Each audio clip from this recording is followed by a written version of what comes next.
അങ്ങനെ Big Boss Malayalam season 7 grand ഫിനാലേക്ക് അടുക്കുവാണ്.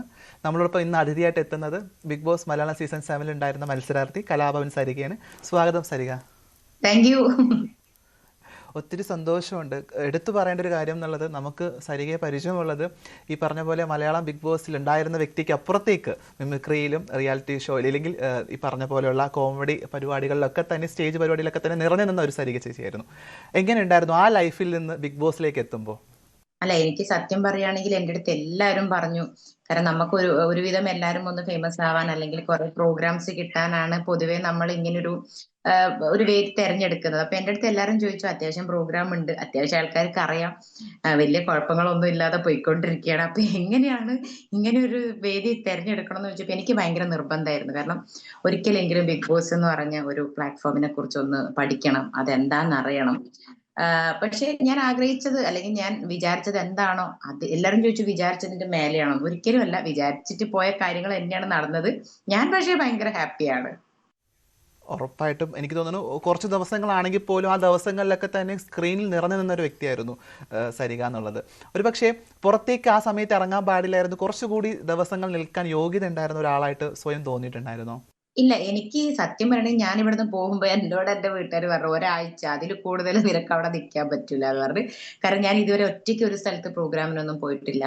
എപ്പോഴും എന്റെ കൂടെ ആരെങ്കിലും ഒക്കെ കാണും. അപ്പൊ എന്നെ എല്ലാരും പറഞ്ഞില്ല, ഇത് അധിക കാലം ഒന്നും അവിടെ നിൽക്കില്ല, ഒരാഴ്ച. പക്ഷെ എനിക്കപ്പോ ഒരു വാശിയുണ്ട്. ഇനി ഒരിക്കൽ പോലും ഞാൻ അവിടെ ചെന്നിട്ട് വീട്ടുകാരെ കാണുന്ന പറഞ്ഞ് കരയോ, എനിക്ക് ഭയങ്കര വീട്ടിൽ പോകണം എന്നിട്ട് ഞാനായിട്ടൊരു ബഹളം വെക്കുകയോ കരച്ചിലൊന്നും ചെയ്യാണ്ട് എന്ന് അവര് പോയിക്കോളാൻ പറയും, നന്നേ പോവുള്ളൂ എന്നൊരു തീരുമാനം ഉണ്ടായിരുന്നു. പക്ഷെ പോവൺ ഇപ്പൊ ഞാൻ ചോദിക്കട്ടെ, ഇതിപ്പം പണ്ട് അവിടെ നിന്ന് എന്നെ എല്ലാരും കളിയാക്കും, അക്ബറും അപ്പാനെയൊക്കെ പറയും ഇതൊരു കേരളോത്സവോ അങ്ങനെ എന്തെങ്കിലും ആയിരുന്നു, അങ്ങനത്തെ ഒരു പരിപാടി ആയിരുന്നെങ്കിൽ സരി ചേച്ചി ഇപ്പോഴേ പോവില്ലായിരുന്നു. പക്ഷെ ഇത് വേറെയും കുറെ മത്സരങ്ങളും കാര്യങ്ങളൊക്കെ ആയതുകൊണ്ട് സരിക ചേച്ചി എന്തായാലും ഈ ആഴ്ച പോകും എന്നുള്ളത് ഞങ്ങൾ തമ്മിൽ അവിടെ വലിയൊരു കോൺവെർസേഷന്റെ ഇടയിൽ എപ്പോഴും പറയാറുണ്ട്. അപ്പൊ അതുകൊണ്ട് എനിക്ക് അതൊരു വലിയ ഷോക്കായിട്ടൊന്നും തോന്നിയില്ല. ഭയങ്കര പ്ലാൻ ആയിരുന്നു ഈ ആഴ്ച എന്തായാലും പോകുന്നുള്ളത്. നേരത്തെ ഞങ്ങളുടെ ഒരു ഫ്രണ്ട്ഷിപ്പ് ടോക്കിൽ ഉണ്ടായിരുന്നു. ഉറപ്പായിട്ടും. ഞാനടക്കമുള്ള ആളുകളൊക്കെ തന്നെ ബിഗ് ബോസ് സീസൺ 7ലേക്ക് നോക്കുന്ന സമയത്ത് എൻ്റർടൈൻമെൻറ്റ് വലിയൊരു കുറവ് നമ്മൾ പലപ്പോഴും കാണാറുണ്ട്. പക്ഷേ ഈ സീസണിൽ പിന്നെയും പാട്ടൊക്കെ പാടി ഞങ്ങളെ ഒന്ന് സന്തോഷിപ്പിച്ചത് സരിക ചേച്ചിയായിരുന്നു. തീർച്ചയായിട്ടും ജാനകി ചേച്ചിയുടെയൊക്കെ ഉള്ള വോയിസിൽ വളരെ കൃത്യമായിട്ട് അത് ആസ്വദിച്ച് നമ്മൾ കണ്ടിട്ടുണ്ടായിരുന്നു. അല്ല, പക്ഷെ അതൊക്കെ തന്നെ നമ്മൾ ഇപ്പോൾ മിസ് ചെയ്യുന്നുണ്ട്. ഒരു പക്ഷേ നമ്മുടെ പ്രേക്ഷകർക്ക് ഒരു എല്ലാവരും ആഗ്രഹിക്കുന്ന ഒരു കാര്യമായിരിക്കും രണ്ടുപേരും ഒരു പാട്ട് എന്നുള്ളത്. നമുക്ക് എന്തായാലും അത് പ്രേക്ഷകർക്ക് വേണ്ടിയിട്ട് ഒന്ന് പാടാമോ? ഓക്കെ, അതെന്തായാലും അതിൽ എനിക്ക് വലിയൊരു താങ്ക്സ് ഏഷ്യാനെറ്റിനോട്. കാരണം എന്താ വെച്ചാൽ സീസൺ 7 എന്റർടൈൻമെന്റിന് വലിയൊരു പ്രയോറിറ്റി ഇല്ല, കൊടുക്കില്ല എന്ന് തന്നെയായിരുന്നു പറഞ്ഞത്.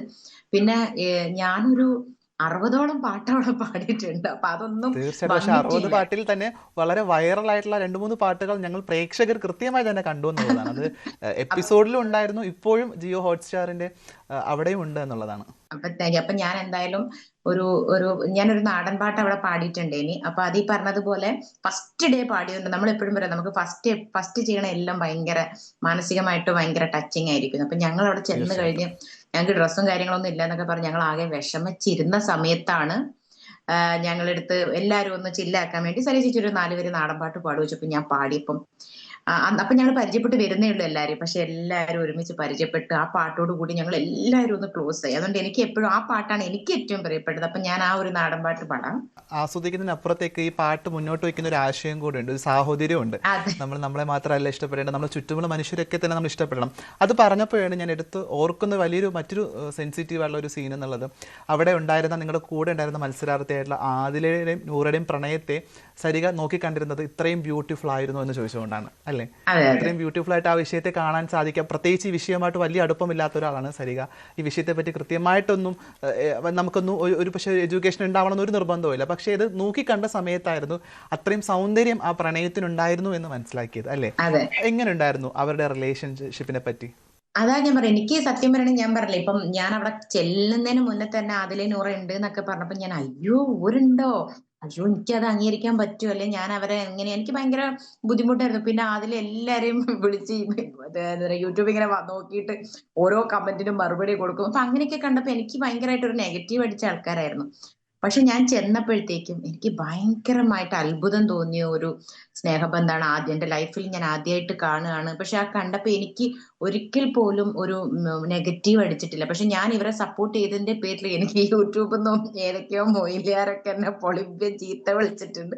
പക്ഷെ ഞാൻ ഇപ്പോഴും അതിൽ തന്നെ ഉറച്ചു നിൽക്കുകയാണ്. എനിക്ക് അവരുടെ സ്നേഹത്തെ ഞാൻ വളരെയധികം, കാരണം ഒരു ഒരു പെൺകുട്ടിക്കും ഇങ്ങനെ സ്നേഹിക്കാൻ പറ്റുമോ? അല്ലെങ്കിൽ ഭയങ്കര അസൂയ തോന്നിയിട്ടുണ്ട് ആദിലന്റെ സ്നേഹം, നൂറനോടുള്ള സ്നേഹം കാണുമ്പോ. കാരണം എന്താ വെച്ചാൽ ആ വാക്ക് വലിയൊരു ഒരു പ്രധാനപ്പെട്ട വാക്കാണ് ഞങ്ങളെ സംബന്ധിച്ച്. കാരണം ഒരു പുരുഷന് സ്ത്രീയെ പ്രണയിക്കാൻ സാധിക്കുന്നത് പോലെ തന്നെ തിരിച്ചും അങ്ങോട്ടും ഇങ്ങോട്ടൊക്കെ തന്നെ ഇവർ പ്രണയിക്കുന്ന പോലെ തന്നെ അതിന്റെ അതേ സൗന്ദര്യത്തിൽ പ്രണയിക്കാൻ സാധിക്കുന്ന മനുഷ്യരും നമുക്ക് ചുറ്റുമുണ്ട്. അത് ആ മാത്രല്ല സൗന്ദര്യത്തെ അടുത്തറിയുമ്പോഴായിരിക്കും നമുക്ക് ഒരു പക്ഷെ മനസ്സിലാക്കാൻ പറ്റുന്നത് അവർക്കും ഇതൊക്കെ വളരെ നന്നായിട്ട് തന്നെ കൈകാര്യം ചെയ്യാൻ സാധിക്കുന്നു. അതെ, ഈ അസൂയ എന്നുള്ള ഒരു വാക്കിന് തരത്തിൽ വലിയൊരു ഇത് പ്രാധാന്യം ഉണ്ടെന്നുള്ളതാണ്. പൊതുവെ എല്ലാരും വിചാരിക്കുന്ന അതൊരു സെക്സ്വൽ റിലേഷൻ, അതൊന്നും അല്ല ഞാൻ നോക്കുന്നത്. ഞാൻ നോക്കുമ്പോ അതെ, ഒരു അനിയത്തിയുടെ സ്നേഹം അതിലെ കൊടുക്കുന്നുണ്ട്, ഒരു ഫ്രണ്ടിന്റെ, അല്ലെങ്കിൽ ഒരു വൈഫിന്റെ, ഒരു അമ്മേന്റെ. കാരണം തീർച്ചയായിട്ടും. എനിക്ക് കൊതിയായിട്ടുണ്ട് ഈശ്വര. കാരണം ഞാൻ പറയട്ടെ, എനിക്ക് തോന്നുന്നു ഞാനും ദിലീപേട്ടനും ഭാര്യയും ഭർത്താവാണ്. ഞങ്ങൾ തമ്മിൽ പ്രേമിച്ചാണ് കല്യാണം കഴിച്ചത്. ഞങ്ങൾ തമ്മിലുള്ള ഇഷ്ടം നമ്മൾ കാണുന്നുണ്ട്. പക്ഷെ ഞാൻ എന്റെ ലൈഫിൽ ഒരുപാട് ഭാര്യയും ഭർത്താക്കന്മാരെയും കണ്ടിട്ടുണ്ട്. പക്ഷെ ഇങ്ങനെ രണ്ടുപേർ അങ്ങോട്ടും ഇങ്ങോട്ടും ഇവരുടെ ഒരു സ്നേഹബന്ധം പോലെ ഞാൻ ഒരു സ്ഥലത്തും കണ്ടിട്ടില്ല. ഒരു ആത്മാർത്ഥതയും ഞാൻ കണ്ടിട്ടില്ല. പലരും ഇവരഴിച്ചു പിരണം എന്നൊക്കെ പറയുമ്പോൾ എനിക്ക് ഭയങ്കര വിശ്വാസമാണ് ഇവരുടെ ഈ ഒരു സ്നേഹബന്ധം ഒരുപാട് കാലം നിലനിൽക്കണേന്നാണ് എനിക്ക് തോന്നിയിട്ടുള്ള ഒരു കാര്യം. കാരണം തീർച്ചയായിട്ടും. ഞാനിത് പറയുമ്പോൾ എനിക്കറിയാം എനിക്ക് ഭയങ്കര നെഗറ്റീവ് വരുന്നൊക്കെ. പക്ഷെ ഏ രണ്ടുപേർക്ക് പക്ഷേ സ്നേഹിക്കാൻ പറ്റുന്നത്, അത് അംഗീകരിച്ചിട്ടില്ല. വേറെ ഒന്നും നോക്കണ്ട, രണ്ടുപേർക്ക് അത് ആരും ആയിക്കോട്ടെ ഇത്രയും സ്നേഹിക്കാൻ പറ്റിയെങ്കിൽ അതൊരു വലിയ മനസ്സുണ്ടെങ്കിൽ മാത്രമേ പറ്റുള്ളൂ. അതാണ് നമ്മൾ നേരത്തെ ഈ നാടൻ പാട്ടിൽ പറഞ്ഞതുപോലെ തന്നെ നമുക്ക് തൊട്ടടുത്തുള്ള മനുഷ്യനെ മനുഷ്യനായിട്ട് കാണാൻ സാധിക്കുന്നിടത്താണ് നമ്മൾ ഒക്കെ തന്നെ മനുഷ്യരായി തീരുന്നത്. അതെ, പക്ഷേ ഈ ബിഗ് ബോസിനകത്തേക്ക് തിരിച്ച് വൈൽഡ് കാർഡായിട്ട് വന്ന 2-3 ആളുകൾ ഇത്തരം മനുഷ്യരെ വീട്ടിൽ കയറ്റില്ലെന്നും ഇല്ലെങ്കിൽ അംഗീകരിക്കില്ല എന്ന് പറയുന്നത് അവരുടെ മനുഷ്യത്വത്തെ പോലും ചോദ്യം ചെയ്യുന്ന രീതിയിലാണ്. എങ്ങനെയാണ് നമ്മളുടെ വിദ്യാഭ്യാസമുള്ള ഒരു സമ്പന്നമായിട്ടുള്ള മനുഷ്യർ ഇത്തരത്തിലൊരു പ്രസ്താവന നടത്തുന്ന സമയത്ത് ഒട്ടും ഈ വിഷയമായിട്ട് വലിയ ബന്ധമില്ലാത്ത സരിക ചേച്ചിക്ക് അംഗീകരിക്കാൻ സാധിക്കുകയും വിദ്യാഭ്യാസം ഉണ്ടെന്ന് അവകാശപ്പെടുന്ന ലക്ഷ്മിയെ പോലുള്ള ആളുകൾക്ക് അതിനെ അംഗീകരിക്കാൻ സാധിക്കാതിരിക്കുന്നതും എങ്ങനെയാണ് നമ്മൾ ഇതിനെ നോക്കിക്കാണേണ്ടത്? എനിക്ക് ശരിക്കും നല്ല അത്ഭുതമുണ്ട്. കാരണം വേറെ ഒന്നുമല്ല, ഞാൻ ആദിലേന്റെ അടുത്തും നൂറേന്റെ അടുത്തും സംസാരിച്ചപ്പോ എനിക്ക് മനസ്സിലായ ഒരു കാര്യം എന്താ വെച്ചാല്, ഇവര് പറയണ എന്താ വെച്ചാൽ ഇത് നോർമലൈസ് ചെയ്യാൻ പറ്റില്ല. ഇവര് പറയുന്നില്ലല്ലോ അതെ, ഇവര് നോർമലൈസ് ചെയ്യണം. പിന്നെ അത് മാത്രം ഇപ്പൊ ഞാൻ വിചാരിക്കാൻ വെച്ചോ, ഇവരെ രണ്ടുപേരെയും കണ്ടിട്ട് ഇപ്പൊ എനിക്ക് കൊതി വന്നു എന്ന് ഞാൻ പറഞ്ഞു, എന്തൊരു സ്നേഹമാണ്, അല്ലെങ്കിൽ എനിക്കിങ്ങനെ അസൂയോട് കൂടി ഞാൻ നോക്കി കണ്ടു എന്ന് പറഞ്ഞു എന്ന് കരുതിയിട്ട് ഞാനിപ്പം എനിക്ക് വിചാരിക്കാൻ പറ്റുമോ എന്നാ പിന്നെ ഞാൻ അടുത്തൊരു പെണ്ണിനെ അങ്ങ് സ്നേഹിച്ചേക്കാന്ന്? അത് പറ്റില്ല. അവർക്ക് ഇത് അവർക്കോ അല്ലെങ്കിൽ നമുക്കൊന്ന് അങ്ങനെ ഒന്നൊരു പെണ്ണിനെ സ്നേഹിച്ചേക്കാം എന്ന് വിചാരിച്ചിട്ടൊന്നും അവർ മനഃപൂർവ്വം ഒരു വലിയ ആളാവാനോ അല്ലെങ്കിൽ സമൂഹത്തിൽ നമ്മളെ ശ്രദ്ധ പിടിച്ചു പറ്റാൻ വേണ്ടിയിട്ടും അവർ ചെയ്തതല്ല. അവര് പറഞ്ഞിട്ടുണ്ട്, അവർ ഒരുപാട് പേര് പിന്നെ ഉപദേശിച്ചിട്ടുണ്ട്. ഈ ഘട്ടങ്ങളൊക്കെ കഴിഞ്ഞ് ഒരുപാട് കൗൺസിലിംഗ് ഒക്കെ കഴിഞ്ഞ് അവർക്കത് പറ്റില്ല എന്ന് ഉറപ്പിച്ചിട്ടാണ് വന്നത്. അല്ലാതെ ഇപ്പൊ വലിയ തീർച്ചയായിട്ടും. സ്റ്റൈലാക്കാൻ വേണ്ടി, അല്ലെങ്കിൽ നമ്മളിപ്പോ പറയല്ലോ ഒരു യൂട്യൂബും അല്ലെങ്കിൽ ഒരു ഫോണും ഒരു 4 ചുമരുകൾക്കുള്ളിൽ നമുക്ക് എന്തും ചെയ്തിട്ട് ഫേമസ് ആകാം, ഇപ്പൊ ഫേമസ് ആവണം എന്നുള്ള ആഗ്രഹം. അവരങ്ങനെ ചെയ്തതല്ല. അവരുടെ ബ്ലഡിൽ ഈ ഒരു റിലേഷൻ, അല്ലെങ്കിൽ അവർക്ക് അത് തന്നെ പറ്റുള്ളൂ എന്ന് അവർക്ക് തന്നെ തോന്നിയിട്ടാണ്. അവർക്ക് ഏതെങ്കിലും ഒരു നിമിഷം പറ്റൂല എന്നാണെങ്കിൽ അവരെന്നെ മാറിപ്പോയേനെ. കാരണം ഇവർ എത്രയോ വർഷം ഞാൻ തീർച്ചയായിട്ടും. ഇവരടുത്ത് സംസാരിച്ചപ്പോ എന്റെ അടുത്ത് ഞാൻ നൂറിനെക്കാട്ടും ആദിലയായിട്ട് കുറച്ചും കൂടെ അറ്റാച്ച്മെന്റ് കൂടുതൽ. എനിക്ക് തോന്നുന്നു പലരും പറയും എന്നെ ആദിലിനെയും കാണാൻ ഏകദേശം എന്തൊക്കെയോ ഒരു കട്ടുണ്ട് എന്ന് പറഞ്ഞത് കൊണ്ടാണ്. എന്റെ കുടുംബക്കാരൊക്കെ പറയും ആദിലന്റെ ഒരു കട്ടുണ്ട് എന്ന് പറയും. അപ്പം ഇനി എന്നെ പോലെ തോന്നിയിട്ടാണോ എന്താണെന്നറിയില്ല, എനിക്കൊരു പ്രത്യേക ഒരു അറ്റാച്ച്മെന്റ് ആദിലന്റെ അടുത്തുണ്ട്. അപ്പൊ ഞാൻ